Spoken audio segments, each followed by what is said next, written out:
Vaqif Səmədoğlu gedir psixiatrik xəstəxanada 3 ay gəl-ged eləyir, bəzən də qalır orada və Dəlxana poeması. Burada da toxunan bir şeylər var, düşündürücü. Düşündürücü. Mən demirəm, qatı, fəlsəfi, qəliz, yox. Sadəcə o vitrində keçirsən, təzədən qayıdırsan ha. Bax o, mən psixologiya deyəndə o nəzər edirəm. Burada fəlsəfə, psixologiya eyni istiqamətdədir. Bir gün görür ki, sanitar xəstə qızı vurdu. Niyə vurdu? Qız ağacın başına əlin sınaydı sanitar. O qızı döydüyün yerdə. Yumruğunla qız üzündə anamı söydüyün yerdə. O qız sənin gözlərinlə o ağaca baxmamışdı.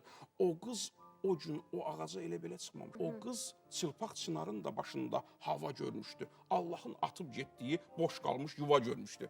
Bax, Allahın atıb getdiyi boş qalmış yuva görmüşdü. Alma toxunur belə tok kimi vurur. Görürsən, bu nə deməkdir? Deməli, biraz gilayə var da, giləygüzar var da burada. Şikayət var. İlahi, elə bil atıb gedirsən bəzən sən yuvaları.